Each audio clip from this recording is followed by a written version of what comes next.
안녕하세요, 학신입니다. 이번에는 더 네이처 홀딩스 전자공시 사업 설명을 한번 보도록 할게요. 요거는 무역 의류 도소매를 하는 더 네이처 홀딩 코리아 홍콩 리미티드도 종속회사 연결 대상 종속회사 자산 15억짜리 종속회사가 있다. 홍콩에서 팔려고 하는 거겠지. 홍콩 매출 올리려고 중국이나 이런데. 자, 종속 직전 사업연도 19년 전년 사업종 재무제표상 자산총액이 지배회사 재무제표의 자산총액이 10% 이상이거나, 그러니까 지배를 하는 회사의 10% 이상이거나, 혹은 750억 이상인 종속회사를 의미한다. 주요 종속회사는 이렇게 구분이 딱 있어요. 이렇게 어떻게 돼야지 종속이 되고 그냥 관계가 되고 이런 것들. 그래서 명칭은 더 네이처 홀딩스로 표기하고 영문으로 더 네이처 홀딩스 코퍼레이션이라고 딱 준다. TNHCO라고 표기를 한다. 설립일자 처음에는 카메라 등 소형 전자기기, 차량용 전자제품, 액세서리 수입, 판매 등을 영위할 목적으로 2004년 2월에 설립되었으나 13년에 내셔널 지오그래피 라이선스 도입 이후 카테고리를 확장해서 트렌디한 라이프스타일, 뭐 캠핑이나 아웃도어 제품을 선보이고 있다. 그래서 아웃도어 캠핑 이쪽으로 굉장히 강세가 있죠. 2020년 7월 27일에 코스닥 상장 얼마 안 됐어요. 6개월밖에 안 됐지. 지금 7개월밖에 안 됐지. 신생. 자, 중소기업이고 2010년 영국 자사 브랜드는 이 뭐야? 라이선스를 도입하고 본격적으로 라이선스 사업을 시작. 라이선스로 이제 그 라이선스 이렇게 브랜드를 가져와서 여기서 우리가 파는 거에 대해서는 수수료 얼마를 주고 판매할 권리를 뭐 거래하는 그런 거죠. 자격증을 이제 대여한 그런 것처럼 2014년 내셔널 지오그래피 소사이어티와 내셔널 지오그래피 캠핑용품 여행 가방 라이선스 계약 체결 이후 카테고리 확장, 사업 영역을 확대, 15년 의류에 대한 라이선스까지 해서 지금은 굉장히 다양하게, 그리고 19년에는 NFL과 NFL 스포츠 라이선스를 체결하고 계속 이렇게 늘려오고 있다. 나이스 DMB 신용 등급이 BBB 3B 제로 등급을 2020년에 받았네요. BBB는 채무 이행 능력이 양호하나 장래 경기 침체 및 환경 변화에 따라 채무 이행 능력이 저하될 가능성이 내포되고 있습니다. 보통 B, C까지 내가 본 거 별로 없었던 것 같은데 거의 AI만 B 이 정도로. 자, 본사는 2004년에 용산구 한강로에 설립해서 아이파크몰 3층에 있다가 3층에서 106호, 107호, 116호를 하다가 232호, 231호, 243호, 그리고 관광터미널 상가 4층으로 이전해서 4층 19호에 있다가, 그러고 한신 IT타워에 1103호에 있다가 또 어디고 계속 이전해라. 지금은 가산 디지털 가산동 RXM 타워 11층에 있다. 대표이사 박영준, 최대주주 박영준. 처음에는 준 디지털에서 더 네이처 홀딩스로 상호를 변경하고 지금 더 네이처 홀딩스 영문명도 추가했다. 이렇게 소형 가전 차량용 전자제품 액세서리 수입 판매를 하다가 이제 웨더 이 테이크 사업을 시작으로 영국 브랜드가 있는 모이네. 화이트 에버, 이 테이크, 텍스, 이 뭐 메이커가 있는 모이네. WIKIT. 그래서 지금은 얘들은 그거 내셔널 지오그래픽이 더 유명하죠. 2016년에 베라왕, 2016년에 모토모토, 2016년에 스마트 캐리어의 도착 알림 방법 특허취득. 스마트 캐리어가 도착하면 알림을 전달해주는 그런 게 있는 모양이라. 18년에는 SUV 브랜드 지프를 지프 캐리어 부분을 라이선스를 계약했고 벤처기업으로 등록을 하고, 18년에는 내셔널 지오그래픽 매장 우리나라의 백호점을 개점. 100개가 있는 거지. 최소 100개. 19년에는 홍콩 1호점 개장. 19년에는 TTGO 여행용품 편집숍 뜨고네. TTGO 뜨고 런칭. 19년엔 NFL 어페럴 브랜드 런칭. 해외 홍콩 2호점 매장 오픈. 지금은 내셔널 그래픽 107개, 키즈 매장 19개, NFL 28개 매장을 운영하고 있고, 지금은 2020년 6월까지 그랬고 2020년 9월까지는 197개의 내셔널 지오그래피 키즈 매장이 32개, NFL이 35개. 지금 코로나 때문에 맞지? 타격이 엄청나게 컸겠다. 이렇게 되어 있습니다. 2019년에 무상증자 담을 해갖고 액면가 500원에 400만 주로 무상증자인데 거의 1대1 비율을 걷네요. 자, 그래서 지금 신주 인수권부 사채 막 이렇게 나오지만 유상증자는 2020년 7월에 유상증자 100만 주를 공모 가격 46,000원. 지금 얼마지 이거? 5만 2천원이잖아. 46,000원의 가격으로 코스닥에 상장하고 지금 계속 있고, 신주 인수권부 사채를 보통주 전환하는 건 9,450원에 해줬다. 500원은 자본금으로 들어가고 9,450원에 500원을 뺀 8,950원은 자본 잉여금으로 적립된다. 신주 인수권 사채, 신주 인수권을 행사. 돈을 빌려줘. 회사에서 돈을 빌려. 그러면 우리 주식을 줄게. 알았다. 그 대신 주식을 가져갈 수도 있고, 아니 그냥 네가 돈 빌리 간 것만 가져갈 수도 있어. 근데 그 주식을 얼마 해줄래? 9,400원 해줄게. 그때 빌려줄 때는, 한 주에 발행할 때는. 근데 봤더니만 지금 46,000원이잖아. 그러면 주식을 가져가지. 돈을 받아가지는 않잖아. 그러면 주식을 가져가면서 주식 가져간 만큼 또 자본금으로 회사에는 자본금이 되고, 자기들은 주식을 발행하고, 기존 주주 입장에서는 별로 안 좋은데, 얘들 입장에서는, 돈 빌려주는 입장에서는 아주 좋은 조건이죠. 돈을 빌려줬는데 이자도 받으면서 나중에 주식도 받았는데 주식이 지금 시가보다 더 높아. 더 클 가능성이 있어. 그러면 무조건 사겠죠.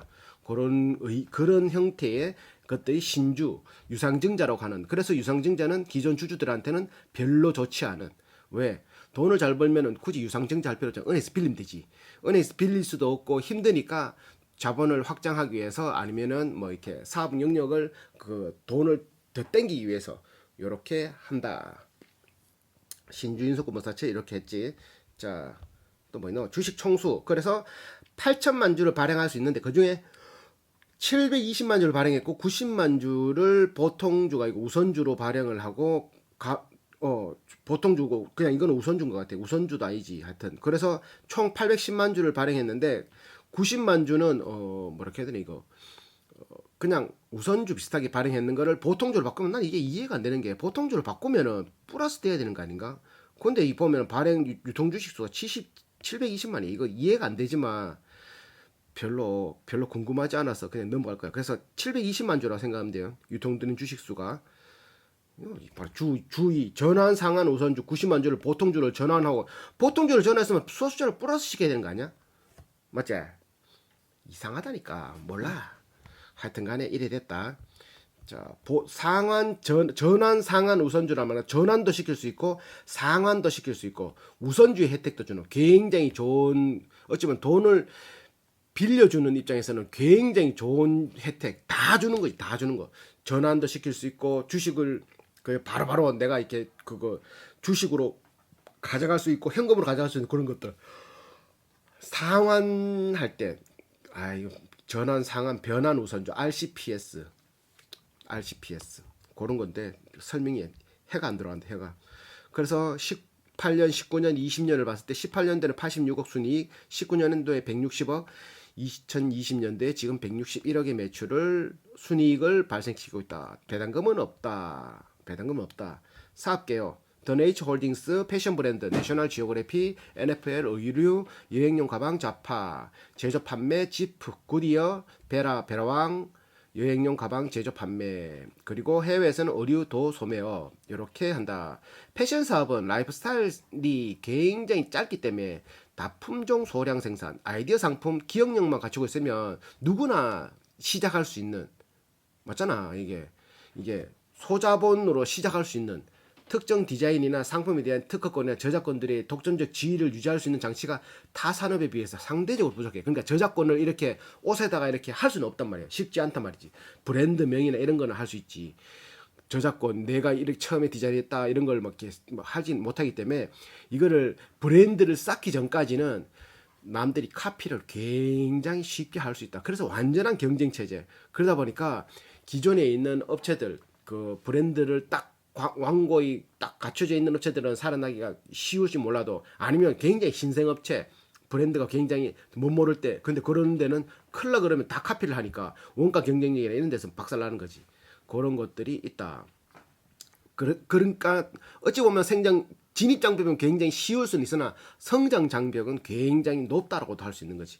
90년대는 외환위기, 2008년 금융위기, 80년대를 접어들면서 브랜드 위주로 이제 그 패션이 흘러갔다라면, 90년대 이후로는 타켓 컨셉, 차별화, 고감도 패션 브랜드 소비자에 이동했고 대기업의 경영 악화로 재고 과잉에 따른 물류 개선이 본격화되는 시기에 그러다 보니까 2000년대 이후부터는 글로벌 경쟁 체제에 집어들면서 기업 가치, 브랜드 가치, 소비 양극화에 따른 마케팅, 머천다이징 전략이 요구됐고 백화점과 아울렛 신흥 유통점의 경쟁이 심화되겠다. 2008년에는 글로벌 금융위기를 기점으로 중국이 이제 딱 티 나오고 중소기업, 중소브랜드 입지가 흔들리고 도태되고 그때는 이제 자금난이나 이런 것 흔들릴 수 있으니까 그러니까 대기업들의 수익 개선, 사업 다각화, 캐시카우의 확장 이런 걸 명목으로 중소 패션 기업을 흡수 그러니까 시장 지배력을 높이는 현상이 가속화되는 상황이다 보니까 전문성과 역량을 갖춘 중소 패션 전문 업체들이 시장 진입이 더욱 어려지고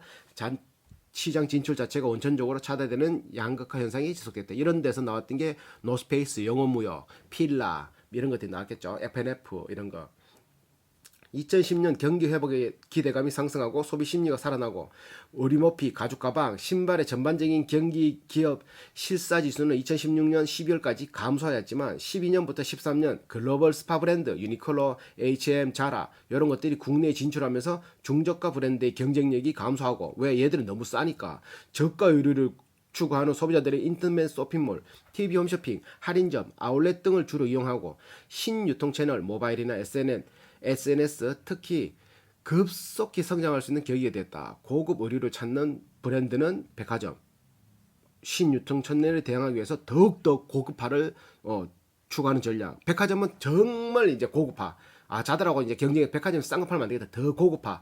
이런 식으로 되고 최근 패션 시장의 브랜드 입지화를 구축하고 특정 타겟의 소비자들부터 높은 브랜드 충성도. 샤넬 쓰는 사람은 샤넬만 쓰고 뭐 칸골 사는 사람들은 또 칸골 쓰고 막 이런 거지. 나이키 신는 사람은 나이키만 신고 막 이런 것처럼 브랜드 높은 충성도를 브랜드에 대한 충성도를 구축하는 것이 최우선 과제인 상황이다. 그러니까 입었던 거 계속 애플 쓰면 애플 계속 충성도 이런 것처럼 2020년에 2% 성장할 것으로 예상되고 산업이 의류 시장의 경우 전년 대비 1.2% 증가했다. 자, 그래프를 보면 중국, 미국, 인도 이렇게 있지만 계속 성장하고 있어요. 성장률은 2.2%의 의류, 글로벌 의류, 어페럴과 신발, 풋웨어 시장이 계속 증가하고 있어요. 브라질도 증가했고, 대한민국은 고만고만하고, 호주도 조금 증가했고, 중국이 228만 밀리언 달러에서 3밀리언 달러, 100만, 1000만, 3284만 밀리언 달러에서 2844만 밀리언 달러에서 3255억 밀리언 달러. 억이지 이거 맞지? 억이다. 2844억 밀리언에서 3200으로 중국이 엄청나게 성장하고 있는 거지. 인도도 성장하고 있고 러시아도 성장하고 있고 40억 밀리언 달러가 성장하고 있다. 계속 성장. 그래서 연평균적으로 2% 정도의 성장률을 올라가고 있다. 그러면 패션이 이렇게 올라간다고 무조건 다 올라가는 게 아니라 패션 쪽에서도 클래시, 뭐 신사화, 뭐 숙녀화 이런 건 안 올라가고 캐주얼이나 이런 것들 있잖아요. 가방 이런 것들, 액세서리 이런 쪽에서 올라간다니까. 그러니까 캐주얼복 5개년 평균이 3.2% 올라가는 거지. 캐주얼복이 뭐 1310억에서 1640억으로 올라간 거지. 아동복 116억에서 126억 한 10억 올라간 거지. 남성 정장 431억에서 437억 6억 올라갔다니까. 여성 정장 366억에서 333억 더 줄어들었고 스포츠복은 794억에서 690억에 줄어들었네. 네이 180억에서 240억. 네이가 올라가네. 그냥 빤스 코엘 패션이잖아. 맞지? 코엘 패션 빤스. 가방은 뭐야? 칸골. 어디야? SJ 그룹. FNF는 스포츠복, 캐주얼복. 그리고 신발 688억에서 625. 신발도 감소. 가방이 251억에서 323억. 가방이 증가. 그래서 증가. 패션 전체 시장이 증가했다고 나오는데 그래도 증가하는 것만 딱 눈에 띄게 증가한다. 자, 이렇게 증가한다. 캐주얼복이 우상향하고 있고 증가율은 14년에 많이 증가했다가 그래도 조금씩 지속적으로 증가한다. 소비자가 소비를 대표적으로 하는 소비재 산업, 이 사업은 그러다 보니까 경기의 민감을 굉장히 받는. 근데 팬티나 이런 것들도 경기 민감 받지. 근데 팬티 같은 것들도 남자 같은 게 요즘 들어오주 많이 입는데 요게 어떤 건 말리느냐 어떤 건 안 말리느냐 면이 들어갔느냐 안 들어갔느냐에 따라서 선호하는 팬티들도 있더라고요. 나는 그냥 아무거나 입는데 그냥 입더라고 그런 거. 맞잖아. 그거 뭐 교통사고 나서 만약에 내가 정신을 잃었는데 이렇게 막 옷을 자르다가 바지에 막 이렇게 막 자른 그거 수술복 환자복 입힌다 막 자를 거 아니야. 옷을 막 자르는데 팬티에 구멍 났으면 환장하잖아. 맞지? 양발 구멍 났는 건 이해해도 맞지? 그래서 팬티는 새거 그러면서 나의 아저씨 나왔잖아. 팬티는 새거 팬티 입어야 된다면서. 그런 거지. 나도 그런 거 대비해서 새 빤스 입어야 된다 맞지? 신사복의 경기 민감도가 가장 높고 고객 충성도가 높은 브랜드일수록 제품을 구매하는 소비층은 경기에 덜 민감합니다. 그러니까 충성 높은 물건을 쓰는 사람은 내가 그래서 칸골 좋아하는데 칸골은 계속 칸골 쓰고 싶은데 아니라 하는데 사회 구성원으로서 정체성, 사회적 위치, 소속 집단 등을 나타내기 위한 것들이 패션으로서 딱 갖춰져 있다. 그러니까 어떤 집단에는 뭐 어느 정도 껍데기에서 보여지는 뭔가 이렇게 조금 뭐 있어 보이는 좀 부티 나는 그런 원단 재질, 산티 나는 원단 재질도 있잖아. 맞지? 그런 것처럼 정체성은 자신의 신념과 사회적 가치관, 정치적 성향, 윤리관 등을 모두 포함하고 있으니까 소비 활동 시 심리적 만족감을 추구하는 게 패션이다. 그러니까 그런 것들의 트렌드가 라이프스타일인 거지. 아웃도어. 그래서 최근 아웃도어 트렌드는 라이프스타일. 지금은 캠핑이야, 캠핑. 급속한 아웃도어. 예전에는 그냥 등산화 이런 건데 등산화는 이제 지고 캠핑 쪽으로 막 바뀐 거잖아. 아웃도어 시장에는 80년부터 지금 뭐 90년대까지 고텍스 소재 막 이런 거 나오고 등산 인구 1,000만 명. 초중반 기업들이 기능적인 우수함을 너무 탱탱하게 이뤄진다. 연평균 20% 성장해서 뭐가? 아웃도어. Z세대와 밀레니엄 세대를 합친. 그러다 보니까 이거 얼마나 많이 입었노. 산에 갈 때 등산복 입고 지금은 등산복 덜 하는데 이제는 이제 꺼졌는 거지. 이거 뭐 2012년에 더러 디스커버리 FNF. 그리고 2013년에 아웃도어 붐. 2015년에서 19년 아웃도어가 이제 이때부터 하락하는 거야, 이제. 그러니까 디스커버리 이제 좀 하락하지. 그래서 지금은 이제 2010 내셔널 지오그래피가 친환경과 뭔가 이게 캠핑, 나 혼자 이런 또 그리고 코로나가 딱 맞아버리니까 딱 어울린 거지. 그러니까 지금 대세에 어찌 보면 내셔널 지오그래피인 더 네이처 홀딩스가 될 수 있는 건지. 근데 나는 칸골이 더 나온대. 그래서 겨울 제품의 단가가 타 제품보다 더 높다. 왜? 더 많이 들어가고 더 크고 더 그렇잖아. 부피인 거잖아. 외투잖아. 그러니까 SS 봄 여름보다는 FW 매출이 상대적으로 크고 그중에 3, 4분기보다는 4, 4분기 매출이 상대적으로 더 큰 경향이 있다. 그거 겨울에는 패딩 들어가니까. 여행용 가방 경우 여름 시즌, 겨울 방학 시즌에 수요가 증가하고 가치관 신념 아까 말했듯이 가치 소비 추구 소비자가 증가하고 있다. 여행용 가방 제조 등을 유통 사업을 하고 내셔널 지오그래피, NFL, 지프 등이 라이센스 계약을 체결해서 주요 백화점 롯데, 신세계, 현대, 프리미엄 아울렛, 신세계, 사이먼, 롯데, 현대 온라인 통해 판매하고 아동 의류 카테고리 내셔널 지오그래피 키즈, NFL, 지프 등을 통해 사업을 전개하고 있다. 내셔널 지오그래피 브랜드. 이거는 브랜드 자체가 가장 큰 힘이라고 봅니다. 내셔널 지오그래피. 그러면 뭔가 친환경적이고 뭔가 있어 보이잖아. 내셔널 지오그래피 네모 따개가 있어 보이잖아. 그런 거지. 브랜드명. 이거 내셔널 지오그래피. 19년 95% 출자한 홍콩 내셔널 그래피는 1호점을 오픈. 2020년 3월에 소고백화점 내 2호점을 오픈. 중국 놈들은 이게 또 카피를 많이 하니까 그런데 그래도 뭐 나가는 게 어디야 맞지? 지프 이런 거 많이 봤죠?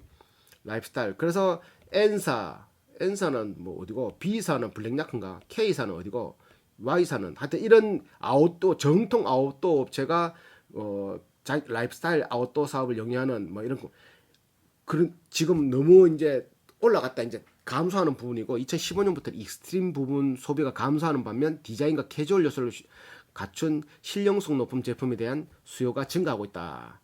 주요 소비층이 40대에서 60대였으나 이제는 30, 40대 초반을 중심으로 캠핑, 일상, 자연스러운 소비 트렌드로 변화 밀리니엄 Z세대의 구매력을 증가하는 라이프스타일 아웃도어로 시장을 재편을 계속하고 있다. 지금 그러니까 이게 지금 히트지 지금. 내셔널 지오그래피가 히트라고 하는 거지. 주요 타겟층은 40대 이상층이 아닌 동사의 주력 브랜드 내셔널 브랜드인 내셔널 지오그래피의 캐주얼 라이프스타일 아웃도어는 요거 밀리니엄 세대와 포스트 밀리니엄 세대 81년부터 2003년까지 밀리니엄 세대는 주로 이용하는 브랜드가 한 31% 가지고 있고 포스트 밀레니엄은 주로 이용하는 브랜드가 한 16%밖에 없대. 그리고 오프라인을 한 46% 선호하고 밀레니엄은 백화점이나 이런 데 가서 산다 이거지. 그리고 포스트 밀레니엄은 오프라인을 이용을 81%나 선호하나. 오프라인, 온라인보다 와 얘들 오히려 많이 댕기는 모양 맞지? 맞지? 그리고 소통 방법이 텍스트고 얘들의 이미지 동영상 이러다 보니까 스트리트 감 이러다 보니까 이제 밀리니엄의 의생활을 트렌드를 대표하는 나를 중시한 나를 이제 꾸미는 나의 개성을 취향 좀 독특한 이런 것들이 우선적으로 하는 패션 트렌드다 이렇게 하는 거지.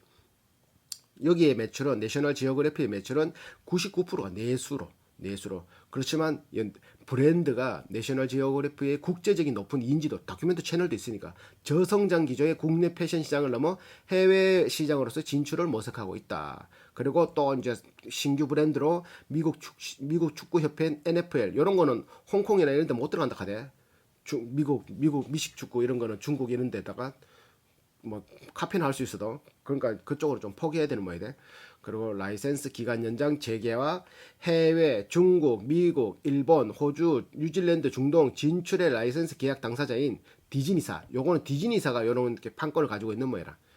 내셔널 지오그래피가 해외 법인 설립을 통해 적극적으로 추진할 계획이다. 홍콩 및 대만 외 해외 지역, 중국, 일본, 호주, 인도 등 진출 논의 중 2020년 내셔널 지오그래픽과 북미, 유럽 내 제품 공급 라이센스 계약을 체결했고 제품은 9종 롱리스, 롱패딩, 폴리스, 플리스, 후리스 있죠. 후리스, 백팩 크리스마스 시즌에 맞춰 선보일 예정이다. 얘들 무슨 뒤에 얘들 로고가 이쁘더라니까. 내셔널 지오그래피 로고가 이뻐. 그러니까 밀레니엄 세대의 트렌드와 감성에 맞는 차별화된 디자인 및 브랜드 포지셔닝 전략을 추구하고 있고 한 달 평균 8억 명 이상이 인원이 접하는 대형 인기 컨텐츠 내셔널 지오그래피 채널이 그러니까 라이센스 도입 전까지 잡지, TV 채널로만 그런 걸로만 인식했지. 근데 이제 친환경 이미지, 도시 캐주얼 이런 걸로 딱 돼가지고 여행용 가방 브랜드로 육성하였다. 의류 및 할인을 배제하는 정책. 근데 할인한다 이거. 정책을 통해 중견급 브랜드로서 포지셔닝, 고객에 대한 신뢰 및 유대감을 증대를 추구하였으며 할인하지 싶은데 맞지? 당사는 타사에 대비 MD 기획을 하는 MD 연령층이 낮고 얘들이 지금 대표이사가 70년생이랑 70 초반인가 하여튼 70년대생이야 70년대 그러다 보니까 이제 대표이사가 그러다 보니까 굉장히 젊은 층이라 보는 40대 젊나? 중년 도전적인 새로운 시대를 추구하고 있고 카이만 다운 자켓 18년에 19년엔 뽀글이 플리스 매년 FW 시즌에 캐주얼 아웃도어 브랜드의 트렌드를 이끄는 히트 아이템을 기획하여 당사의 매출을 견인하고 있다. 내가 옷을 별로 안 좋아하긴 해. 내셔널 지오그래피 브랜드를 기준으로 16년에는 32개 있었는데 대점이 17년에는 70개 2배 뜨리었지 18년에는 120개 19년에는 190개 이제 이게 돈 된다는 거 하니까 넘어가는 게 맞지. 지금은 내셔널 지오그래픽 231개 국내 229개 해외 2개 많이 있네 맞지. 확 증가하고 있네. 이거 사야 되네. 칸고를 버려야 되나. 칸고는 난 더 좋은데. 참. 그래서 매출을 보면은 의류 매출이 1,050억, 여행용 가방 102억, 가방 모자 신발이 236억, 백화점 매출이 489억, 대리점이 496억, 온라인이 276억. 의외로 백화점에서 많이 팔린다 맞지? 대리점하고 백화점과 대리점이 거의 또일하고 온라인도 그 한 3분의 1을 한 3분의 1을 한다 한 뭐 10분의 2 정도 차지하고 얘들이 한 80% 차지하고 그래 되겠니 맞지? 1,392억 총 매출 중에 저런 식으로 발생.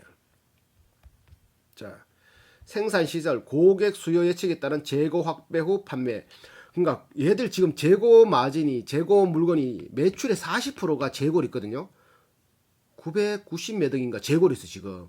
근데 얘들이 요 보니까 생산 방식 고객 수요 예측에 의한 재고 확보 후 판매거든.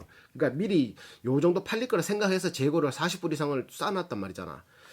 자식들 뭐 세일즈 오퍼레이션 플래닝 계획과 ERP 시스템을 통해 고객의 수요를 감안하여 생산 계획을 수립하고 그러면 그만이 팔린단 말인가? 나 그게 제일 걸리던데. 자, 매출에 관한 사항 아까 봤던 거 영업본부가 있고 NG 영업부, 영업팀, 대리점 영업팀, 온라인 B2B 팀, 영업지원팀, NFL 요거 미국 거, 영업 1팀, 영업 2팀, 맹백화점, 대리점 영업지원 이런 식으로 됐다. 외주 주문 생산 방식을 공장이 없는 거지. 외부에 주문해서 생산 와서 B2B 방식을 통해 판매하고 수수료 주고 매출 금액에서 마진을 제외하고 이월 또는 이월에 당사로 판매 대금 입금되고 이렇게 되고 있다. 자, 파생 상품. 얘들이 파생 상품을 작년에 184억 정도가 손해 봤거든. 요건 한번 알아보셔야 돼요. 뒤에 나올 거지만 파생 상품에 손해 받는 게 작년에 순이익이 마이너스 184억인가 154억인가 그 있어. 경영상 주요 계약 내역에 디즈니와 내셔널 지오그래피를 디즈니가 가지고 있는데 얘들과 백 계약을 2013년 6월에 계약을 하고 디즈니는 내셔널 지오그래피 라이센스 캠핑 계약, 어페럴 계약, 옷, 그리고 선글라스 계약, 뭐 스킨케어, 뭐 또 뭐 블랙백, 백스, 이 뭔데? 백이 뭐고 백은 뭔데? 어덜트 백, 성인용 백, 어덜트 레기지, 뭐야 이게 아웃웨어, 뭐 이런 식으로 계약을 맺고 연구개발은 한 8억 정도를 쓰는데 매출의 한 0.6%를 쓴다.